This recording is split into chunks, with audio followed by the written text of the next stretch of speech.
Thank you for joining me. My name is Justice, and I'm your host of MSWILLLOSE News and Views podcast. And on this episode, I'm going to be talking about sleep and multiple sclerosis. Sleep and MS. For some people with MS, they can either be getting too much sleep or not enough.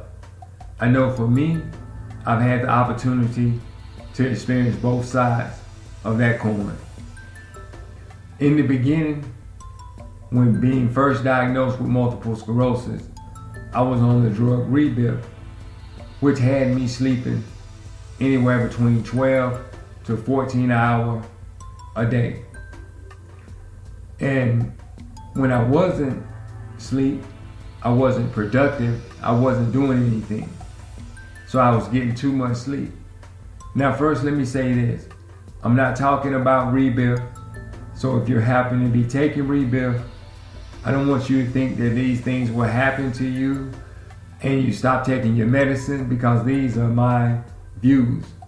These are my experiences with Rebif.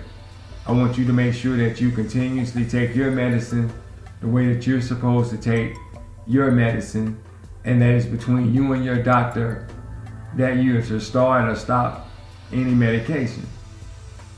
But back to the subject of sleep and MS. Like I say in the beginning, I was getting too much sleep to where I wasn't able to stay productive, and my MS symptoms worsened. So now I find myself 6 years later and I'm not able to get enough sleep. Now I was diagnosed with multiple sclerosis 6 years ago. If you haven't had an opportunity to hear my MS story, I ask you to go back and listen to that episode and follow me on this journey as I battle, inspire, and look to motivate individuals with multiple sclerosis on a daily basis. But like I say, I find myself now 6 years later and I can't get 6 hours of sleep. And if I do happen to get that, I've had to do so much work the day before to get tired to the point to where once I go to sleep, I sleep. Now for those that have MS, some may know what I'm talking about and some may not. Now for me, if I find myself into a very, very good deep sleep and I've had a long day, I could actually have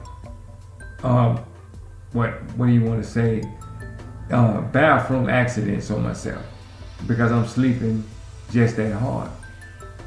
So I battle with that. So I find myself, instead of concentrating on going to get a good night's sleep, I find myself concentrating on not having a bathroom accident in my sleep. Now this is multiple sclerosis. This is my story. Now your story may be different. It may be the same. And I want you to know that it is, that you're not alone, that you're not by yourself. These things happen. It's a part of the disease. So like I say, I find myself now not getting enough sleep.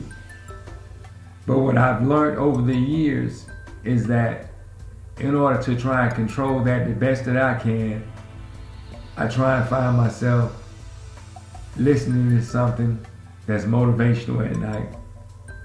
If I find myself not being able to sleep, I try and take that time to learn something.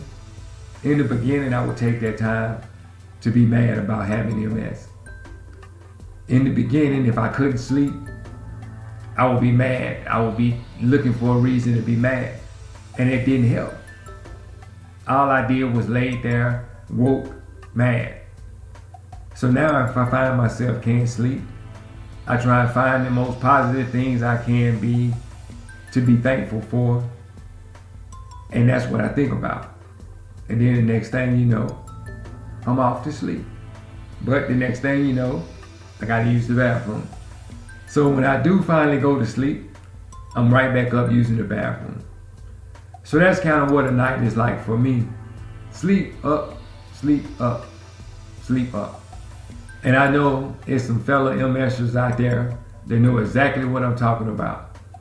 If you find yourself trying to go to sleep, it's either getting up, going to the bathroom, you having muscle spasms, it's something going on that's MS related that you got to get up. So it's a roller coaster. But what I will tell you is that find something that's soothing.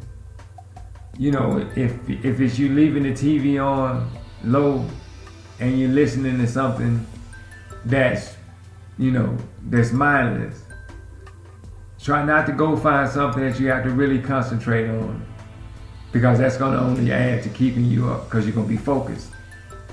You know, I had to learn that.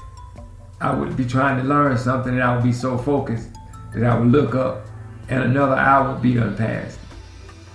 So what I'm telling you is that if you're dealing with sleep issues, find something that you can take that can relax your mind. And you know, if that's coming from your doctor, then it needs to come from your doctor.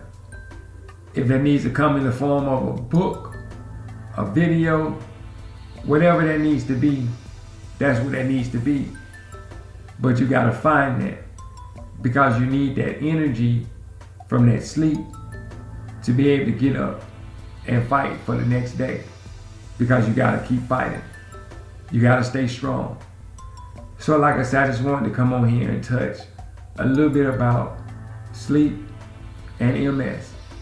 It can be a good thing, it can be a bad thing. But you have to make sure that you get that right medium for your situation. If you need to take a nap, take a nap. But you gotta make sure that you get the rest that you need, because you're gonna need all the strength that it takes to fight this disease. And you can fight it.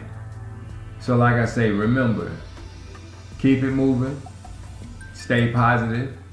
Remember, every day ain't gonna be good, but it also won't be bad. I'm your host, Justice, of MSWILLLOSE, News and Views. And as always, stay strong, keep it moving, and remember, MS will lose. Thank you.